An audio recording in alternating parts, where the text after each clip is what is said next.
Andy, I've done it. I've got all three of us in the right positions. I've learned from last week. Have it. Thank you. And then he goes. Look, he's pissed off. He's only just turned up and he's gone again. I can't. It's like, you know what they say, never work with animals, children, or geriatrics. And well, there we go. You know. Anyway, for the one person in the chat, good evening and welcome to Extra Time Headquarters. You know, he's back.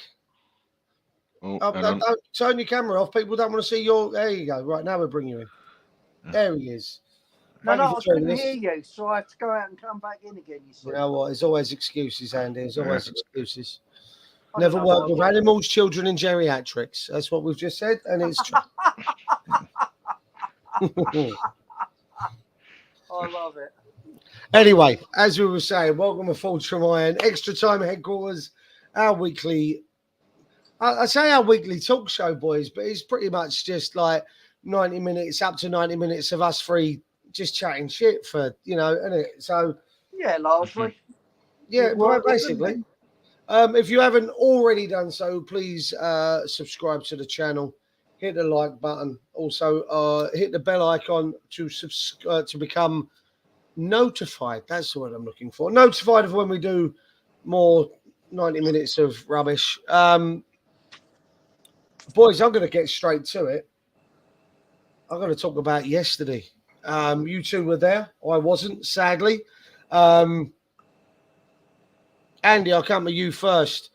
First match day back at the London Stadium. How did the day unfold for you from start to finish? Was you back into the old routine, or something new? Yeah, trying. Got into Stratford about 9 o'clock. Had a full English breakfast. Watched the ladies unfortunately lose.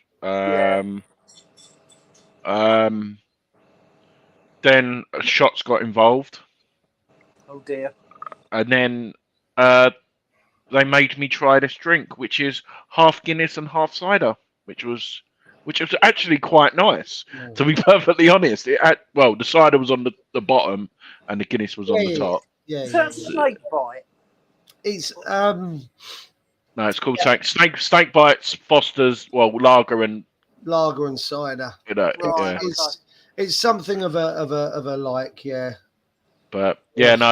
So I had one of them, a few more shots, and then I think we left when Everton were 4-0 down, 70th minute. Made my way to the ground. Do you know what? That is the quickest I got through security though in the last couple of years. I've got to give them credit. They were on it today. Can I ask? Can I ask? When I went there for the baseball, I went. I think it was the Sunday for the baseball. Did they? Have they moved the wand and the waving and shit? And where have they moved that to the front part of the bridges like they did for the baseball, or is it still far side and the queues and shit? Far side. Yeah. But it was very quick.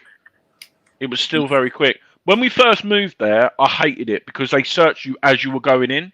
So, sometimes the turnstiles are even busy, but I still don't agree with it. Like, I've been, the amount of away games I've been to and you don't even get searched. Like, it's just ridiculous. But obviously it's a part of the thing. But to be fair, DC, isn't it? To be fair, there was 3 staff in one lane instead of 2. So that's why. So obviously it's a lot quicker. So I can't fault them on that. I'm actually going to give them credit. Fair play. So what time did you get to the ground? About 10 minutes before kickoff. You leave it late. I'm normally there like an hour ago. I'm terrible for it. I can't. I don't want to run that risk of, like you say, that the security dicking around. I'm normally over at the Heineken bar by like 2 o'clock, 1:30, 2 o'clock. There's no dicking around with me. But the sportsman, the only thing what I do like, it's not. I know they do them in the ground now, but they're not plastic ones where you can flip and squeeze them and the beer goes everywhere. Oh, they're hard. So it's decent beer. and then everyone's got what they want, and it's table service. Even when it's that busy, it's table service. So that's the reason. That's the reason why I do it more than anything else. No, that's fair enough. Steve, was your your usual pre-match ritual the same for you, travelling in, etc. First home game of the season? Yeah, I mean, had a church thing in the morning. Then James and I came home, got our West Ham tops on, went down to the Elizabeth line, which runs from Shenfield. It's great because it starts at Shenfield. Always guaranteed a seat on the train. Yeah. Got up to Stratford, went to the boats for a quick beer, met up with some blokes there, and we were in the ground. I was in the seat by 4:00. Yeah, usual routine. I'm like you. I'm always there early. I'm normally half an hour before kick-off. See, I'm next to the away fans. You've got to walk up further round, Steve, really, haven't you, compared to me as well, I suppose? Yeah, I have. Yeah, I suppose. It's we go in when we're there. It's all the way round to practically it's A, isn't it, Steve? Where we go in through A. But so, and then I like where I sit. Got someone new sitting next to me this year, and she's just hilarious. She was absolutely brilliant company all the way through the game. We're all screaming and both screaming and shouting at West Ham, and her family are just in front. So, yeah, I had a really good time. Really enjoyed the game. All right, let's get into the game then, or even before the game. Hour and a half before kickoff, or hour before kickoff. We got the lineups, Andy. Really good to see Ward-Prowse in the starting lineup. Obviously, yeah. Alvarez still needs bedding in, apparently. Your thoughts on the lineup when it came out? I think I felt sorry for the teeth back in. Felt sorry for Pablo Fornals. Yeah. Was really pleased to see Paqueta in the lineup, despite the allegations that are currently being levelled at him. And I'll come back to talking a bit more about him in a bit. But I did feel sorry for Fornals, being the one that was dropped from last week's game. Andy, how did you feel when you saw the lineups? Good evening, Mr. Walsh, and to Sharky, who's also left a comment. No, I was happy. Steve, I think I pretty much got that starting 11 right, didn't I, from Saturday? Yeah, you did, actually. Yeah, I thought Ward-Prowse, I thought Fornals would drop out. Saturday, do you remember Saturday, Duke? No show again. You shouldn't even be doing. You moaned at me for being late, but I'll be honest, I was very hungover from Friday, and I didn't get to bed until late, and then didn't get out of bed. I gave myself an hour to clean the entire pub as well as work the early part of the shift. So no, we're only messing. I do apologise that I'm. We're only messing. What's the word I'm looking for? But we are keeping a log. Very, very fly by night, aren't I? I'm very You're going on report now because you've had three absences. Yeah, I think I'm only at about 60% appearance record. So not the greatest. But more than Andy Carroll's percentage of football or something like that. That's true. Yeah, it is true at the minute. I could work on it. But no, with regards to the starting 11, no, I wasn't. The only thing what may happen was maybe you would put Fab in, potentially. The only reason why I thought that was because all the stuff come out, and Moyes probably just do it to prove a point. But I'm glad he never. That's the only thing what I would have said. But like what Steve said, I think I thought we would have needed a bit more pace and maybe Cornet in for Benny or something like that, just to add something different. We didn't have, apart from Bowen and Antonio, we didn't have an outlet. So, but obviously we progressed the 90 minutes. It doesn't matter. We got the result, but that was my only thing. Steve, your thoughts on the lineup? Yeah, I liked it. I felt sorry for Fornals, but he was always going to start Ward-Prowse. He's been chasing Ward-Prowse for so long. And let's be fair, Ward-Prowse had a cracking debut, didn't he? Yeah, I mean,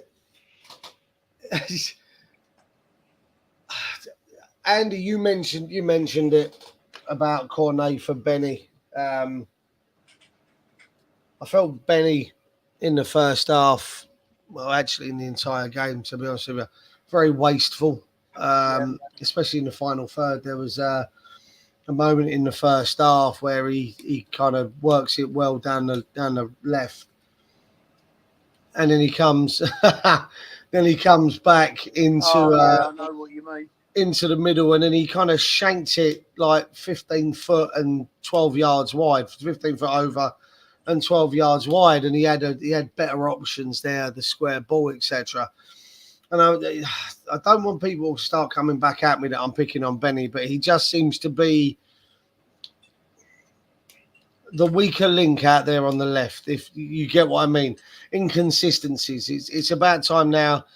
He should have been showing, some significant consistency now, and we're just not seeing it. In the first half, he cut inside, should have got his shot off, kept the ball, kept going, got tackled, and Chelsea had a counter on us. Well, listen, Chelsea, we did that better. I felt the counter-attacking. I'll be honest, I thought Sterling was absolutely immense in the first half. Oh, he was brilliant. Scared the living shit out of me every time the geezer got the ball. But we saw quite early, 5 minutes, 6 minutes, the first delivery from the corner from Ward-Prowse. And Jared Bowen trying to put Sanchez's face into the back of the net rather than the ball. But you saw the quality, Andy, didn't you? We know about the quality from James Ward-Prowse because normally we're on the receiving end of it, whereas this time we're the beneficiaries. It was an amazing corner, not the goal, but the first one. For someone to get so much pace and whip, like, it's just hard to describe. And it's true what Jamie Redknapp. I watched the coverage back when I got home. It is Beckham-esque. There's no one else in the world like him. There isn't, and we're very, very lucky. But before I add on to that, my dad made a very good point, and my mum, when we was talking about it, it's like I said it last week. I wanted James Ward-Prowse when he was 21 at West Ham. I said he's the perfect person to go in there with Noble at the time. I thought him, Nolan, and Ward-Prowse would be a great midfield. But anyway, but I think Ward-Prowse, if he did do that,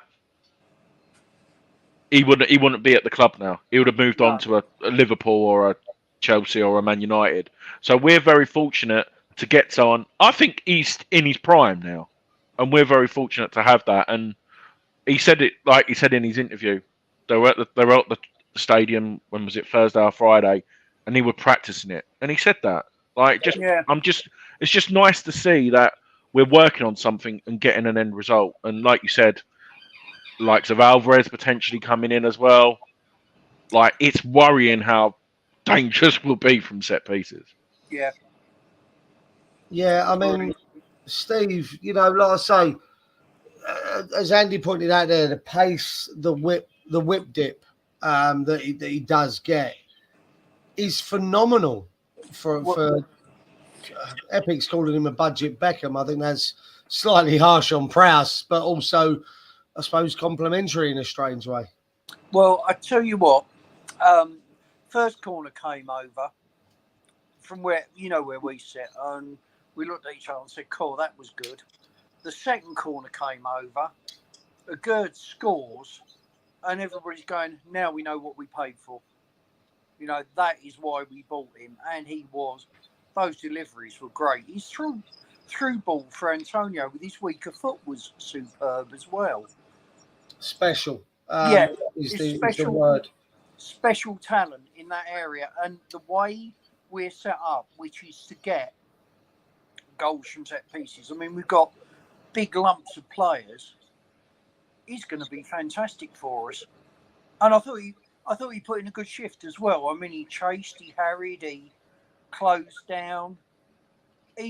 I was really impressed with him yesterday. I've got to say, I'm very pleased we've got him.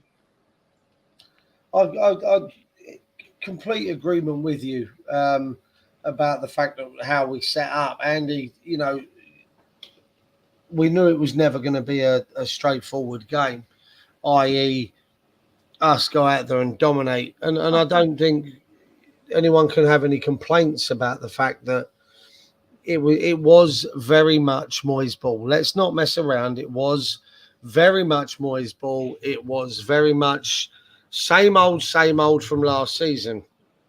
But you can't have any complaints when we pick up the win. You can't, can you?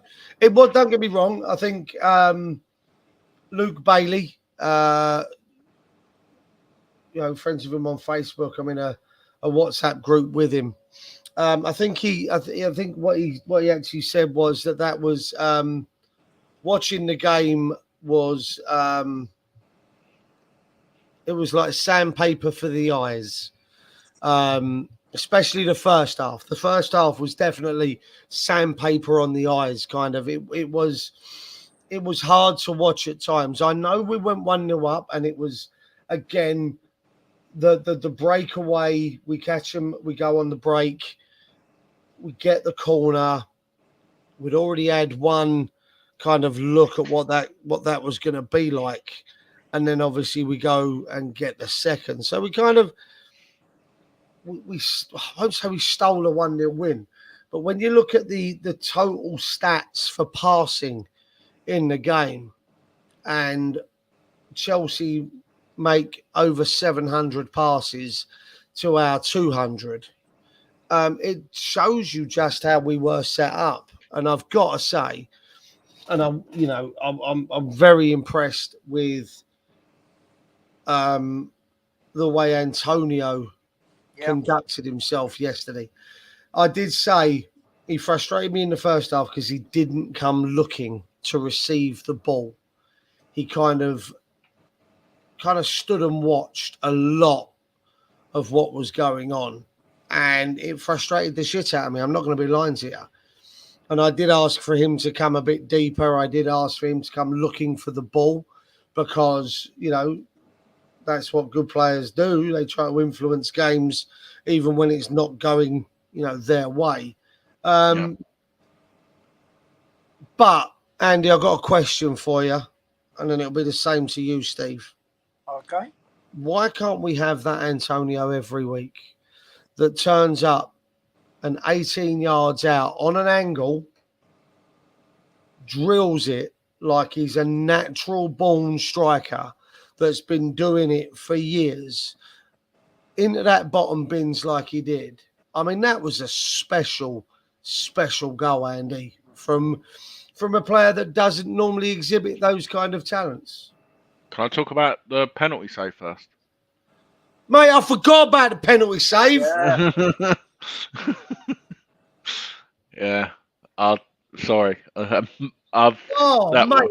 Yeah, talk about it. It was brilliant. I forgot about it. I couldn't believe it, mate. And a lot of people, I think Ryan said it on West Ham Fan TV's post-match. The other penalties I've seen him face, Blackburn in the cup, stuff like that, he's not got anywhere near it, and I'm just so happy for him. That's his first penalty save in the league. I think someone said on commentary he's faced 9 penalties and he's not saved any of them. So yeah, very happy for him. But we'll get onto his performance in general. But yeah, makes you laugh at everyone saying that he shouldn't be and I'm just glad he's got that save, because Fabi's a good penalty saver. He's unreal, but I'm pleased for Areola as well. Well, once they got the penalty, James and I looked at each other and said, "Oh, that's it, we're down. He's never saved a penalty." And lo and behold, he does. And the whole stadium just erupted. Yeah. I mean, it wasn't the world's greatest penalty, but you still got to go the right way. You still got to save it, and that's what he did. I was over the moon for him, actually. Thought he had a really good game as well. You're on mute. It's exactly what I said about Mary Earps, Steve, for the Spain game, the World Cup final. Obviously, like I say, the ladies unfortunately Yeah. didn't come away with a win. But it was a goalkeeper still has to make the right choice, go the right way. There's still a lot to do. Even though you go the right way, you've still got to make a reaction that allows you to make the save. You know, you see, go back to Ben Foster's save for Wrexham at the end of last season against Notts County, when he makes the save, but it's going the wrong way kind of thing, and he has to throw his hand up and then his leg goes up afterwards. So it's not just the straightforward going the right way. You know, he gets a good hand to it. He gets it away, which I was really impressed with. He gets it, you know, away from goal. It's not like he's saved it straight back into the path of what's his name? Fernandez. It's not like he palmed it into the path of another on-rushing Chelsea player. He's palmed it away from goal, a good distance away from goal. By the time that Souček gets there was the look, wasn't there, that Souček might have been in the area, but you know, his foot that wasn't on the floor was in the box. The foot that was on the ground was on the line. So as far as I'm concerned, he's well within his rights to be there. And as you say, Andy, it's a great stop. Steve, you said the stadium went batshit for it. I know there was a few West Ham with me in the pub watching it. Few more Chelsea fans in the pub that were a bit upset with it, but it was great, wasn't it? Oh, I tell you what, that place was absolutely, where I was, the stadium was absolutely buzzing yesterday. It was some of the best atmosphere I can remember for a long while. Mm-hmm. But no, he saved it. We're all up on our feet, screaming and shouting. I think it was around about then I lost my voice. He didn't come back till about midday today. And James is the same. He's been going around talking like this all day. It's been quite amusing. Am I right in thinking that it was the cup game that we played Chelsea at the London Stadium, which was the first time people said that the stadium felt like home? Yeah. When we literally just moved, haven't we? And it was the League Cup, and you know, people said you could feel the stadium bouncing. It was that kind of atmosphere. It just goes to show, you know, we can make it home. We can make it loud and raucous, because it came through the telly yesterday. You know, it did. I've been to some games when that place is buzzing. You know, we people still say it now that it's not the bowling. Well, I can tell you that there was more than enough games that I've been to at the bowling that were shit. That the atmosphere was quiet and just absolutely, you know. So it's a myth for me about the stadium. But let's come back to then the question that Andy rudely interrupted by changing my focus. The goal, Andy, from the goal from Antonio. Like I say, why can't he turn up?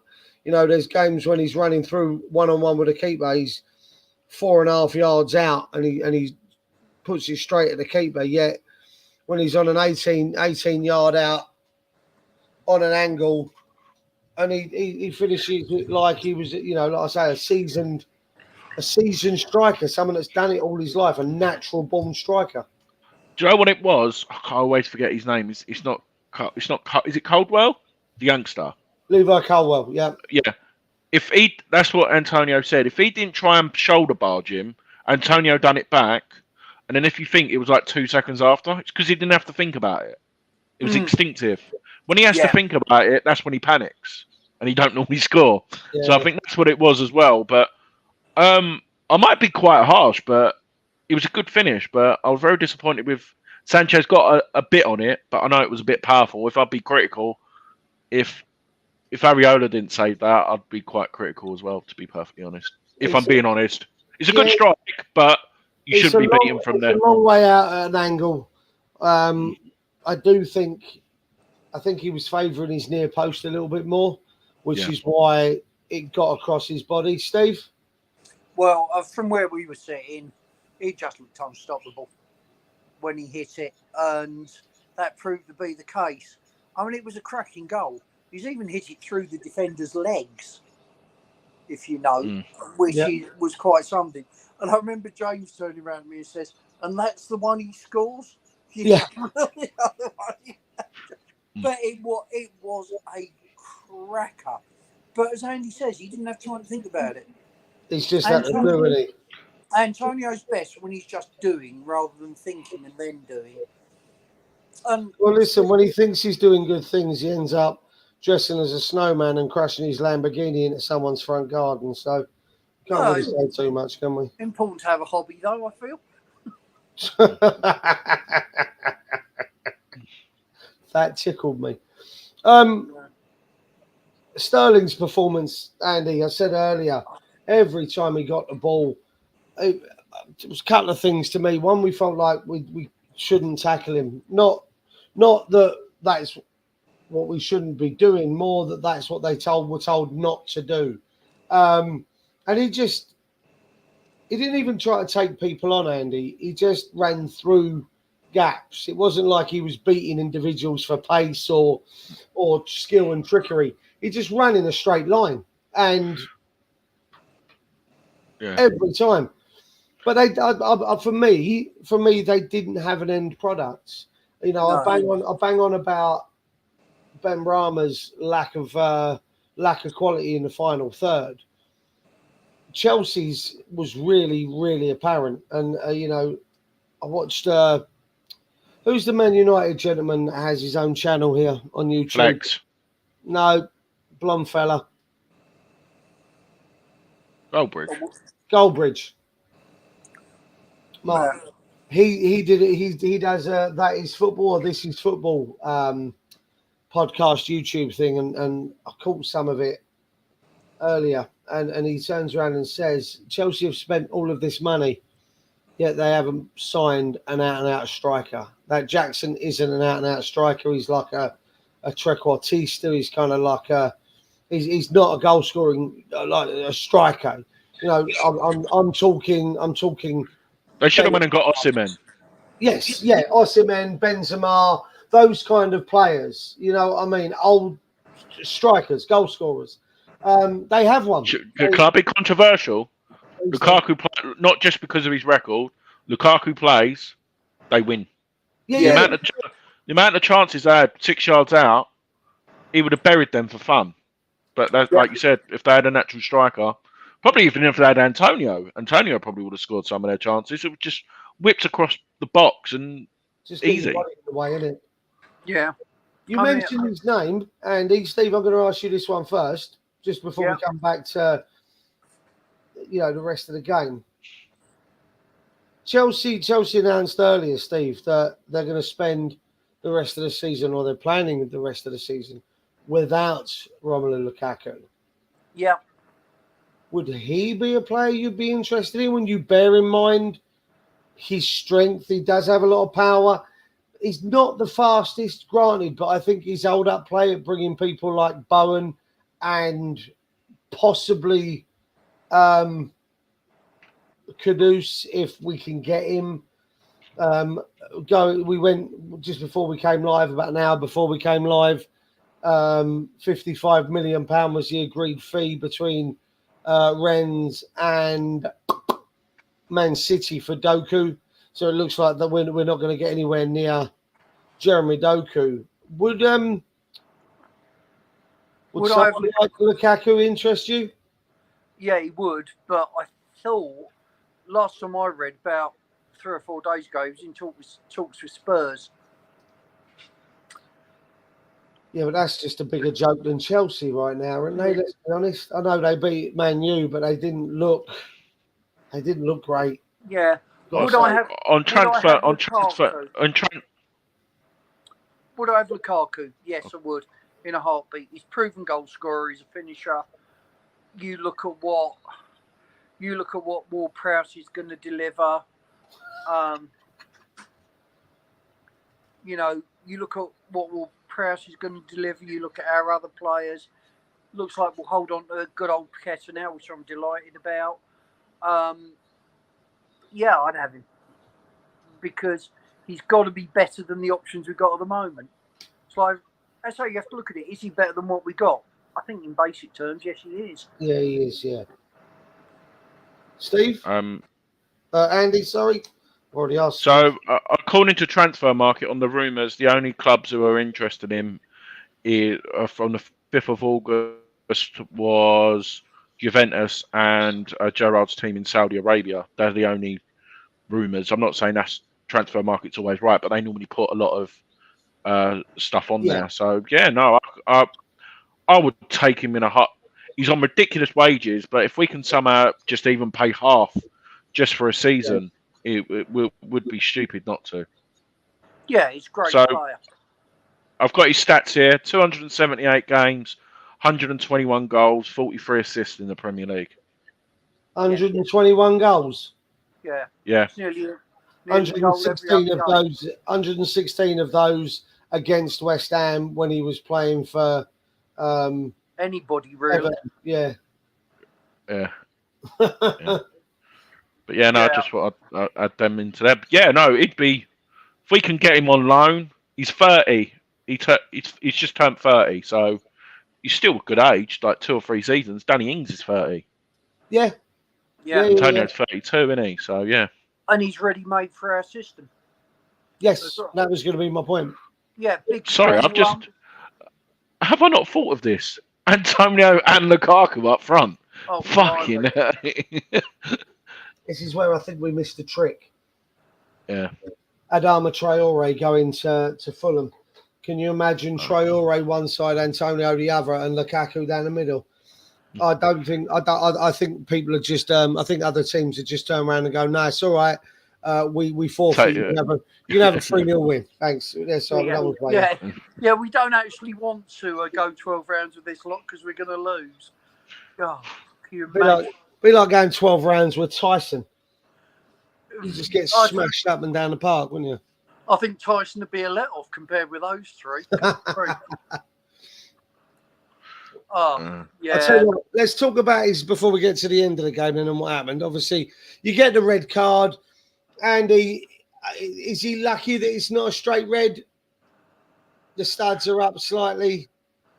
No, I think it was the right decision. Obviously, in the ground, I'm not going to lie, you can't really see it. It was the complete opposite angle from me, so I couldn't see the challenge. But if we don't make that challenge, they probably score. So you've got to take the 1-game ban on the chin. Yeah. Not only take the 1-game ban, but also the chance of having someone coming in. I don't know. I don't know what the truth is behind the Mavropanos deal. Apparently, it's. I saw a little comment earlier on Facebook or Twitter that it had fallen through. He'd had his medical and had unveiled an injury or a previous injury or something. No, it's not true. X confirmed it. He has got a back injury, but that's not affected his medical, and he should be announced either tonight or tomorrow. Oh, okay, fantastic. Well, you kind of got a ready-made replacement, then, haven't you? For losing, again. You know, in Mavropanos coming in, if he can train well over the next 7 days. Well, don't forget you got Kehrer there as well. No, I don't want to talk about that. That scares the shit out of me. I like especially, I do, but especially when it's the left side that's now the problem. I don't like Kehrer. I don't like Zuma over on the left. I don't want Kehrer over on the left-hand side. I know Mavropanos is a right-footed centre-back. I thought he was left-footed. No, as far as I'm aware, he was right-footed. Someone mentioned it. Oh, okay. All I know is he's got 2 feet. I mean, that's about as much as I know about it. But you know, he gets sent off. Steve, your thoughts on the sending off? As I asked Andy, was it? Well, the first yellow card he had to take because if he doesn't, they're through on goal. Yeah, so that's fine. That challenge, he's gone to the ground. And in part, I agree with Moyes. He shouldn't have gone to ground, but that's his game. When he goes to ground in the box and makes a brilliant tackle, we're all thinking it's wonderful. Yes. He gets a ball, everybody standing up and shouting and saying, "Oh, what a great tackle!" Well, he did it earlier on Sterling, didn't he? Before the red, he actually did a tackle on Sterling in the box by the byline, and not only did he win the ball, but he did actually wipe out Sterling with it. But it was a great tackle, and that's what he does, isn't it? Yeah, and so you've got to take the rough with the smooth. I think, apart from the sending off, he had a great game. I thought he was really good yesterday. So, can I live with the Gert getting sent off for that? Yes, because the first yellow card particularly was a goal-saving yellow card. They're through if he doesn't take the first one. Yes. So, okay, fair enough. He's got sent off, but he more than contributed his bit to that game, in my opinion. All right, so the sending off happens. Souček's getting ready to come off for Alvarez, or Alvarez, as I'm hearing other channels call him. The machine. That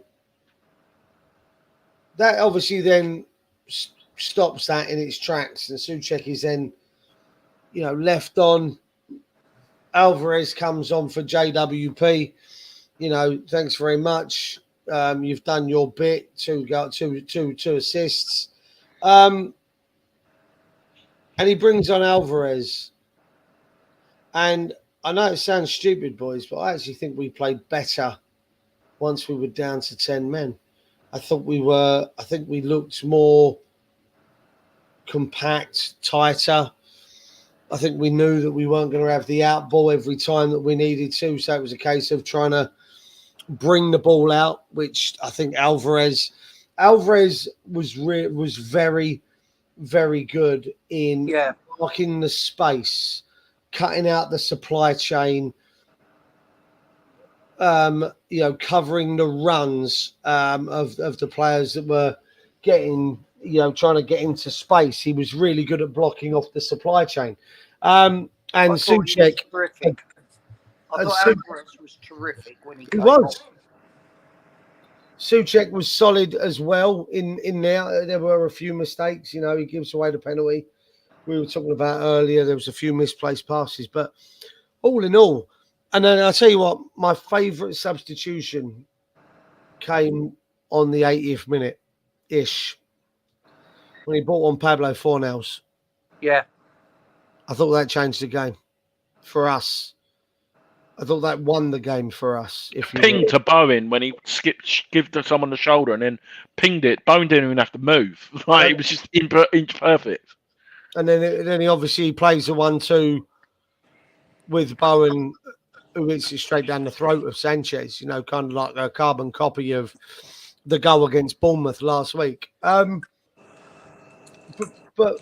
we get the comfortable victory, I think, because of Fornals.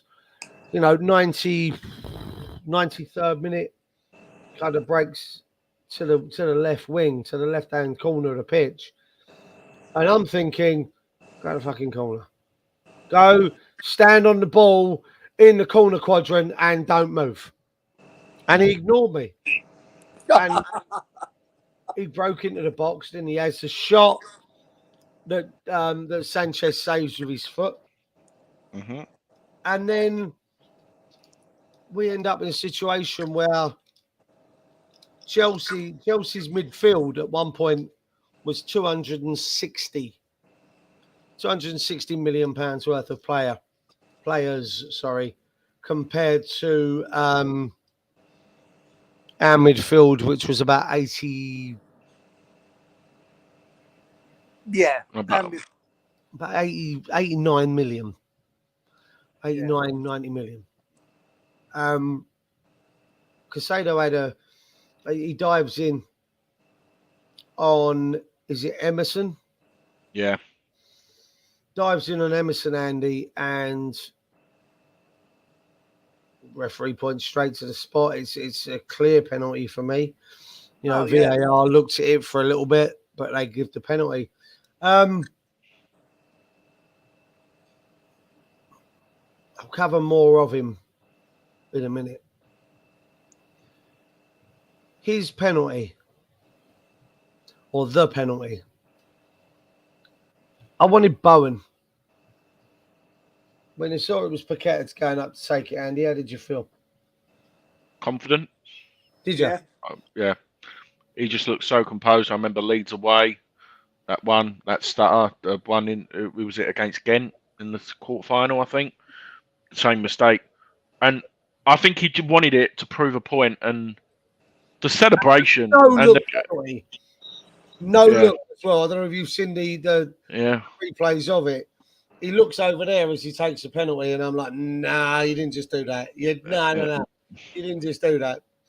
He gave him that. Gave Sanchez the mince pies, but it was it's the celebration as well, mate. Like, don't get me wrong, we can sit here all day and talk about it.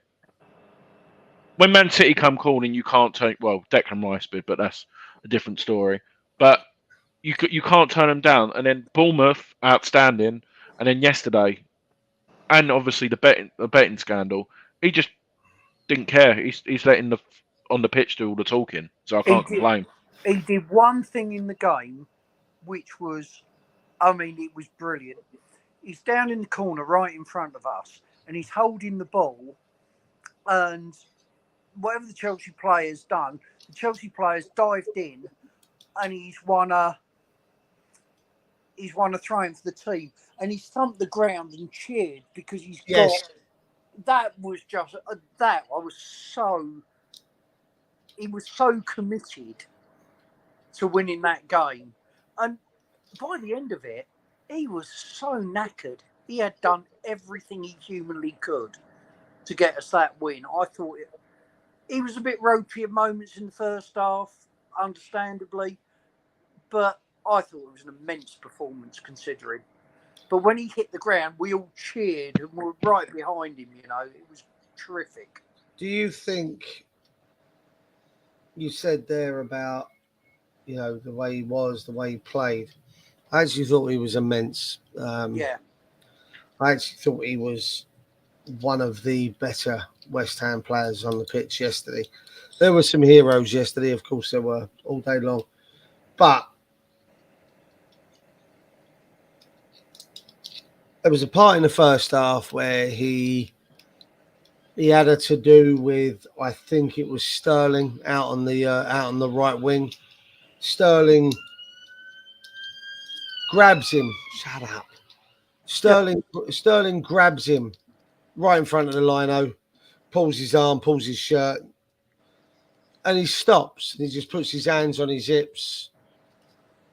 And the referee played on, linesman didn't wave. And I was like, what are you fucking doing? Get your head back in the game. What are you fucking playing at, kind of thing? And then he has that little to do with Conor Gallagher, which I think is one of the reasons that Conor Gallagher got substituted, because Paqueta had got in his head. There was a little bit where he was pushed on the shoulder. He goes down easy, Paqueta, but at that point the damage had already been done. Conor Gallagher's head was somewhere else. Steve, the penalty. You wouldn't think it was the 91st minute. No, down to 10 men, would you? Or 93rd minute down to 10 men. And the other thing was, as soon as he stood up to take it, I never doubted he'd score it. He's just a class act. You know, he is a really, really special player. You don't play for Brazil if you aren't good on the ball. Well, he doesn't at the minute, but... I was very pleased to read today the FA hearing's been put back for 3 weeks because they didn't produce any evidence, and his solicitors have said, we're not coming in here unless you've got some evidence. It seems, and I didn't really want to talk about the allegations, but seeing as we're here, we might as well. So the rumours are that people close to Paqueta opened up new accounts with Betway in Brazil. Maxed them out with the most money that they could deposit, and bet on Paqueta and Is it Luis Enrique at Villarreal? Might be. It's one of the Brazilian players that are in La Liga. It was for both of them to get a yellow card on the same day. And lo and behold, Enrique gets his second yellow, or gets a yellow card. And I think it was about 69 minutes. He got his yellow card against Villa. And I've looked at the yellow card against Villa. And I think questions do need to be asked and questions will need to be answered, because it is it's a blatant free kick. The fact that there is an Arsenal account that's currently doing the rounds on Twitter that on the 12th of March asked the question as to why Lucas Paqueta was 8-11 on for a booking in the game against Villa because he'd been backed so heavily for it to happen. He actually says that needs looking into, that needs investigating. That's the tweet. So, you know, as Sharky says there, it doesn't sound too good. It doesn't look great. But if he can, here for me is the issue, right? This could come down to criminal court of law, right? Because he's done something that is actually considered a crime. Forget the betting, side of things with, you know, footballers not being allowed to bet. This is something completely different. It's match fixing, isn't it? It's match fixing, which obviously then leads to the criminal element. Problem is, once it goes to criminal levels, you have to the causation of it all has to be proven by the defendants. They have to prove that you didn't do it. Well, it's got to be proved by the prosecution beyond a reasonable doubt, hasn't it? But you've also got to prove that you didn't. And there's the key for me. Right now, he looks as guilty as sin. And it's going to be very easy for him to have been found guilty, Steve. That's the issue for me. It's very easy because the yellow card and the way it is, yeah, it looks like he's taken the guy out deliberately. So it's going to be down to Paqueta's solicitors and lawyers to prove that he had no knowledge of it. That's how one-sided this case looks. It looks so one-sided that it's going to have to be down to them to prove innocence rather than the prosecution to prove guilt. Well, there's two things going on because, I mean, you know what the wife does. A lot of it comes down to, for the FA, you don't need the level of criminal proof. It's a completely different set of bars, so they can use the balance of probability, I believe. However, if it's criminal, it has to be proven by the prosecution beyond a reasonable doubt. So, if there's a smoking gun, like there's on his phone records that he's been chatting to somebody in Brazil and said, basically, and it's a person just before all the bets went on, and it's one of the people who put the bets on. I'm sorry, but it's very, very, that would be reasonably strong evidence. If he's had no contact or they can't trace any contact, they've got nothing. That's the thing, you cannot prove that connection. If you can't prove the connection, then yeah, if they've got a bona fide connection, if they've got a smoking gun, then he's in trouble. If he's done it, because you see, the other thing is, I know how things look sometimes, but we still operate, and quite rightly so, innocent until proven guilty. And so, from my point of view, I'm not going to comment on whether he's innocent or guilty until there's some evidence for me to look at, because at the moment he has the presumption of innocence as far as I'm concerned. See, this is my argument. Is I've just looked at this is his career stats. Yeah, he's played 234 games, 41 goals, 29 assists, 46 yellows, two sendings off by 2 yellows, and 1 red card. So on average, it's like 1 in 4 a booking. Yeah. It's different if he's flipping Gary Lineker 1 yellow card or whatever it is in his whole career, and then someone's put money on it with high odds. But that's like a banker. Centre midfield players get booked all the time. They're probably the most critical position. I don't think nothing's going to come of it, if I'm being perfectly honest. Unless, like you said, they've got a WhatsApp or something, but I can't see it. And if it is true, I will flipping strip Betway straight away. As soon as it's cleared in 3 years' time, I know everyone's paid all the money for the shirts and everything. I would strip everything off them because that is a disgrace. Because they're the ones who have leaked it. It's no one else's. No, they legally have to report it. You know, they're in a very difficult position there. I mean, whatever we may think of Betway in this, there is a legal obligation for them to report something like that. But they don't have to open it up to the audience. This could be. Apparently, this happens all the time, and none of them make it in the public eye. That's where my thing is, and I reckon it has come from Betway. To be perfect, if I'm being honest. Oh, look, of course it happens all the time. Well, you say, of course it happens all the time. You can't actually prove that. Let me ask you this. Last word on match fixing and betting and all the rest of it, because I don't want to get bogged down with that. Ivan Toney came out today in an interview and said that he wasn't guilty of all of the 242 allegations that were levelled at him. He just admitted guilt to make the situation easier.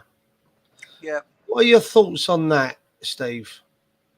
Well, they wanted to give Ivan Toney a 15-month ban, but because he'd admitted guilt and because he had a psychiatrist letter saying he was addicted to gambling, they took it down to 8 months. It's what's called a plea deal. Automatically, if you plead guilty to a charge, I believe your sentence is reduced by a specific percentage. A third. Yeah, it is a third. So if you're looking at 12 years and they've got you banked the rights, plead guilty, you get 8. And the rights or wrongs of it is neither here nor there. But it probably saved Tony 2 or 3 months on his ban. And so what do I think the rights and wrongs of it? Whether, even if he fought some, there were some he was absolutely stonewalled for. It wasn't criminal. He was just going to get a ban, and it was probably damage limitation on his behalf. Should he have to confess to something he hasn't done? Absolutely not. Should that be the way the system works? No, I don't think it should. But I can see why he's done it. That's my opinion. Andy? No, he's fucked up. Yeah, I haven't got no sympathy for him, and that's what. It's not just him in general. For the fact that he's come out and done it, I'll just. Not that I don't like him. I don't like him as a person anyway. And like you said, I think he's like expecting when he comes back, if he does this, everyone's going, "Oh, poor Ivan Toney, he was ill." What about? I'm not trying to get it. What about players with mental health issues? That like stuff like that. Like they get on with it and stuff like that. So no, for me, no. I see where you're coming from, and I understand what Craven says there. He shouldn't have been allowed to carry on playing once the allegations were levelled. I feel just going to mute myself, chaps. Go on. No worries. Just because once the allegations were there, he should have been suspended. He shouldn't have been able to play. Listen, I would have then taken that into consideration and allowed that to have been the start of his ban, if you know what I mean. So rather than coming back in February, I think it is he comes back at the start of January because he's already served 4 weeks. Do you see what I mean? So, but yeah, but then that puts us in a tricky situation now with this whole Paquetá thing. You know, do we suspend him on grounds that there's a possibility that he knew what was going on? It's difficult because he's West Ham's best player at the minute, and I don't want to see him taken out of the equation. You know what I mean? So it's kind of difficult. Oh, you see, I'm completely opposite of that. You cannot, for me, suspend him till it's proven. It's again, if we start to go down that line, well, you know, in all walks of life, you're going to have a problem. I don't think you can ban him. I think you can only ban him when it's proven. When it's proven. No, but you can suspend whilst an investigation is carried out, can't you? Is that much different from banning him, though? Well, it's suspension while an investigation's being carried out. I know this because Yeah, I know exactly what you mean. you know I've been there. I was suspended whilst an investigation was carried out, and lo and behold, what happened. It's one of them. Listen, I don't want to see him bang. I don't want to see him because, yeah, like Craven said, if Tony was allowed to carry on, then so should Paquetá. All right, I'll tell you what. Let's move on to happier things. Andy, I know you've got your computer in front of you. Give us the latest transfer rumours for us to get our teeth into. Obviously, Mohamed Kudus. Apparently, it's like 2 to 3 million off their valuation. Just pay it, for fuck's sake. Yeah. I agree. Yeah, I'm all for that. I was. It's not a rumor, but I can see Ben Johnson going out on loan. If I'm being honest, obviously he's not featured. I know he was on the bench on yesterday, but the fact that he's not featuring, I'd love him to go out on loan because there is rumours that we're in for Kyle Walker-Peters from Southampton now, which means obviously he can play both sides, and maybe it will be like Flynn Downs with Ward-Prowse. Maybe Ben Johnson will go the other way potentially. So that's rumours of happening, and obviously the Mavropanos should be done probably tomorrow. I don't want to say too. He wasn't with Steiden. Mm-hmm. Yes. Yeah, he was at the game yesterday, so that's obviously good news. Yeah, it's mad to think that. I remember when we done a show 2 weeks ago, we were panicking, thinking, "What the fuck?" We would just think how far we've come across from Harry Maguire and Scott McTominay. Don't get me wrong; they're good players, but look at the upgrades. What we've got. We've got James Ward-Prowse, Alvarez, and Mavropanos. If you think of them three, different gravy, isn't it? Yeah. And the possibility of Kudus coming in as well. You know.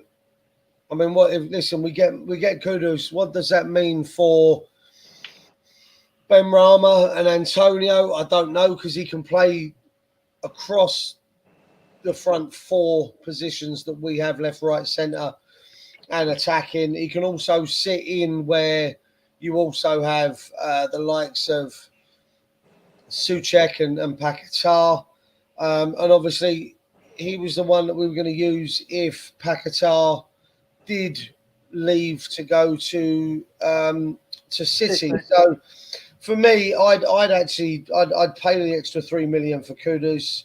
I'd get that job done. Because if nothing happens by January, I can see Paquetá still going to City in January anyway. I'm not so sure now. Actually. No, I'm not convinced City will take him now because City move on very quickly, and that's the thing. saying that they are going after. They've had the bid accepted for Doku, haven't they? So Yeah. yeah, fair shout, fair shout. I love this comment. Sorry. Well, thank you, Andy. I've been called many things in my lifetime. Top crumpet isn't one of them. So thank you for that. With regards to this comment with Carl Walker-Peters, we are one of 4 Premier League clubs linked with him. I'm not saying this is definitely happening. Don't quote me on this on Twitter. And I've said it. There's just obviously the relationship what we've got with Southampton. It will probably be easier to negotiate with us than any other. So that's the reason why I've said it as well. And of course, obviously, like we mentioned, I'm gutted for Flynn, but I reckon this will give him the world of good again. Having another years of football, he's still young.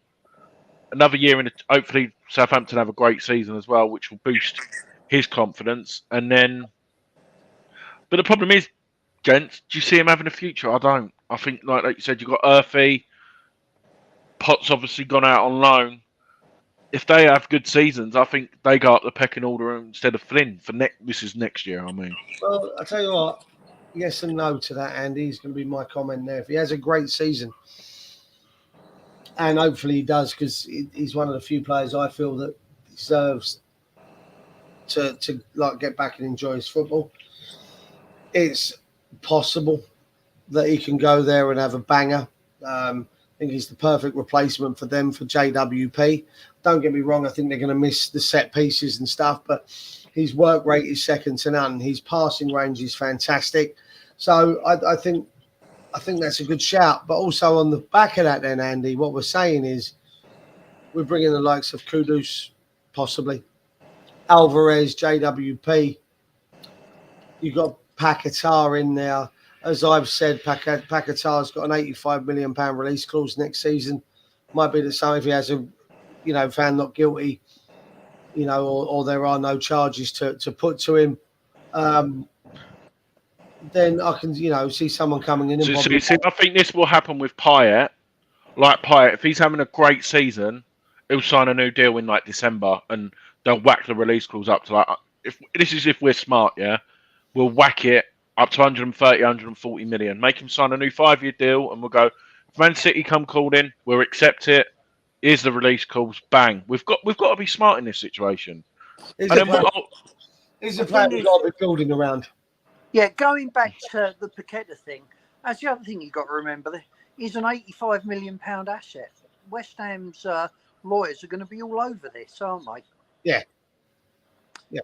Like you said earlier, I get it. I think it's easier to prove the guilt in this one than it is to prove the innocence, but that's just from the side of the table that I'm sitting at. Like you said earlier, if there is no connection between him and the guys in Brazil that have actually placed bets, if there's no phone calls, no messages, whatever, then so be it. But then you've also got to prove. No, I'm not doing it. I was going to say you've got to prove intent. Is there something untoward going on in Brazil? Let me throw this out there. Family members have been threatened. Yeah. He's been told, get the fucking booking, or this happens to, your cousin, your aunt, your sister, any of that. Is there some sort of, organised crime syndicate?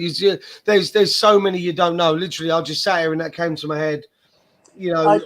I think the thing is, I mentioned again to James, James is pretty knowledgeable about all things football. And he's saying because he's part of the national team, they're heroes out there and they get a level of protection. Because that was actually one of my thoughts. Was there some sort of coercion? But then mate, and them South American countries do idolise their international team. Yeah. But let's remember the poor bastard that played for Colombia in the '94 World Cup scored the own goal, and a couple of years later was gunned down on the street. So, we can say that, but it doesn't doesn't always ring true. So just that No, was true. something that just sprang to my mind as we were sitting here going through it. But like you say, it's an £85 million asset. Our lawyers are going to be there fighting the good fight, and hopefully, like you say, we can stave them off. But I do think if Downs has a banger down there, hopefully we haven't put in an obligation after a certain amount of games or whatever are played, and he can come back and kind of make a statement, if you will, maybe as part of a 3-5-2. Oh, I'd love him to come back and be successful. I mean, he's a West Ham fan, so why would you not? He lives our dream, doesn't he? Yeah, he is. He is. So let's hope it works for him. I really hope it does.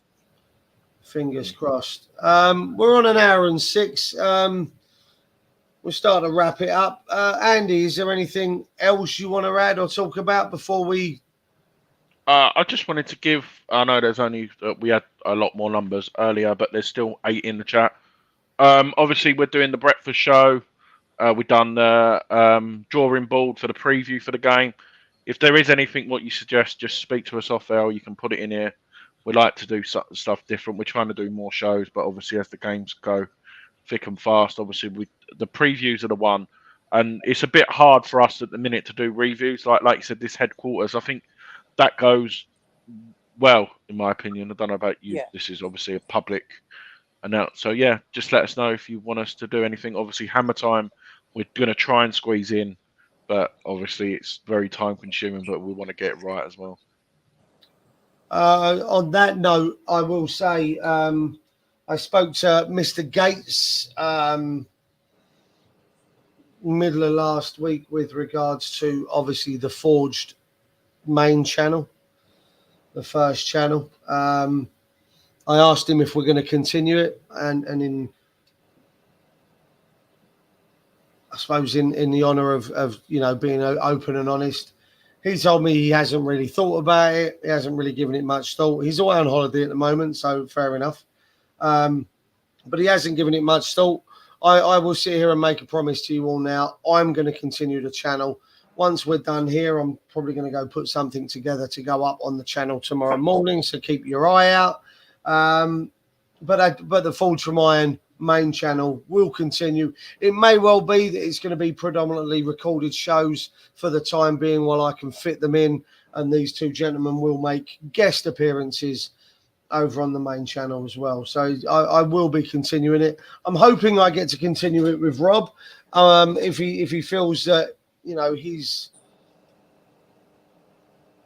run his course with Forged from Iron, then that's, I'm going to have nothing but respect for him. I fully understand it.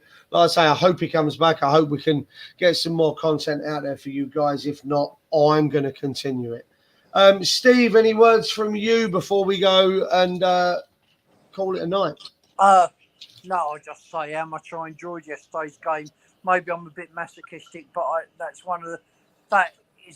haven't enjoyed a game that much for a long period of time. I think it was the result and some of the performance after we went down to 10. Yeah, it was brilliant. You don't beat Chelsea by trying to pass them off the pitch. We did it the only way we could. The only way we know how, really. Yeah, that's fine. Yeah, the result, at the end of the day, you go out to get the result, don't you? Well, you know what, boys? I've got to say, the season is well and truly back. There's a few people that are worried about us not having any points on the board after 6 games, maybe 3 after, Luton. But we are sitting after game day 2, 4 points, not necessarily in the order that we thought we probably could have got. The 4 points, maybe the win on the first day and a point yesterday. But we're here. We've got a goal difference now of +2. Actually, for the first time in a while, we've actually got a plus goal difference in the league. It's nice to see. That there is a lot of moaning on social media, and I don't want to add to that. I want to try and stay positive. You see, there were some things that people have been moaning on on Twitter, I'd like to point out and say that our last 3 games that we have played have resulted in a trophy, a draw at Bournemouth, and a very good teamwork win at home to Chelsea yesterday. It wasn't pretty. It was Moyes' ball. But when you look at what he said when he came back, it's what I do. I win. All right. Well, we won. I'm not being funny. We got a 3-1 win. We now go on to Bournemouth, as Andy's just said in the chat there. Top of the table clash on Saturday, 5:30 away at Brighton. Andy, I can guarantee you're going. Yeah, unfortunately, we've got to drive because it's bank holiday and all the trains are going on strike. Yeah, it's just typical. Well, listen, boys, thank you very much for joining me this evening. Everyone in the chat that's been there, thank you. If you haven't already done so, jump on, give it a like. Make sure you subscribe, share it across your social media platforms. Let others know. You know, we're trying to build this one up. 98 subscribers, Andy, am I right? 92, I think, mate. 92. Close. Yeah. We got 1,700, I think, over on the main channel. So we'll get some of them over to us as well. Great. And I'll be back Wednesday. And I'll be back Wednesday for breakfast show. You'll be back Wednesday with a breakfast show. And we'll definitely be back with a preview at some point. We might do a pre-record for that one, knowing that Andy's got to travel all the way down to Brighton. Steve, if we can get him off the golf course. I played today, yeah. In his retirement, of course you fucking did. It's a day ending. It's a day ending in Y, Steve. Of course you absolutely. No, I'm not playing till Thursday now. No, that's because that one's spelt DAI. I shall see you all on a later date. Gents, thank you very much for joining me. Thank you. One less thing to say. Come on, you Irons. Come on, you Irons. Good night, boys. Thank you very much.